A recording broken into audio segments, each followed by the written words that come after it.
Good morning, Doctor and fellow scholars. Today we're diving into a hot topic, the clash between cryptocurrency, environmental concerns, and corporate governance. This isn't just another academic discussion, it's about real world impacts and how we can make a difference. Let's face it, cryptocurrency mining consumes a ton of energy and that has serious environmental consequences. The poster in front of your screen is designed to show the sequences and links connecting the business case, target, what we observe, and how it relates to the seminar. In this case, we can see that the corporate governance and quote of corporate governance and issues in seminar 4 will be used throughout the presentation.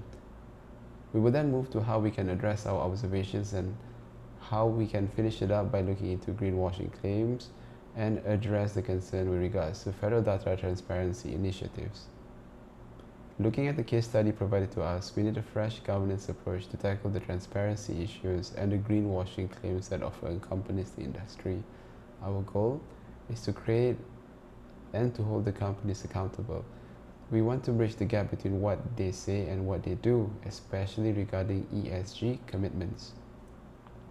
In this case, we noticed that there are severe transparency issues where the company is tight-lipped about the environmental impacts. Furthermore, the weak reporting where the reports are more fluff and than substance is very appalling. Last but not least, the resistance to change is a huge red flag. How do we solve this? The first solution is to come up with new governance essential, and the motto is simple and clear. We want to eliminate information gaps and ensure that stakeholders' interests are front and center. Second is by creating board diversity. The board needs to be a mix of voices from independent directors with solid sustainability credentials that can drive real change. What we need to ensure is that majority of the independent directors do not have any financial ties with the company's operation, and that the ones we hire have ESG expertise in areas of climate policy, international policies, and sustainability credentials. Third is by implementing independent risk and compliance committee that monitors regulatory compliance, assess climate-related financial risks, and oversee third-party audits. And now, with the base being set, we move to addressing the agency costs. Two approaches we can do to support this. First is reducing monitoring costs through mandatory transparency, as it will directly address the monitorized component of agency costs by making information freely available. Second is by increased bonding costs through contractual commitments to force management to put skin in the game and align with shareholders and stakeholders' interests.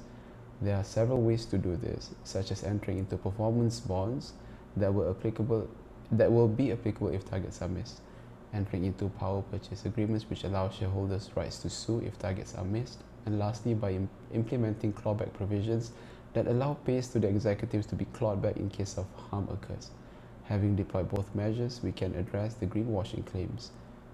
The new governance code can ensure that the companies can be backed up with real verifiable actions. Claims such as energy mix is outside institutional control, dubious sustainability claims despite reliance on fossil fuels, data manipulation can be addressed and can be checked. With a strong, diversified, impartial board, good check and balance from independent risk committee, clear compensation goals and targets, which include legal contractual measures, will force the activities to remain honest and transparent. The ultimate question is, can it address or resolve the clash between federal data transparency initiatives and pro-mining lobbying resistance? In short, partially with limitations.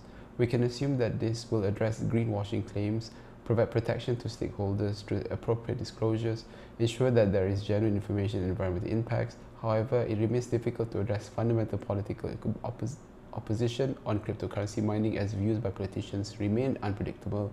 It is also hard to address state-level concerns as what you see in the Montana, Oklahoma, and Arkansas situation. Thank you very much. Have a great day.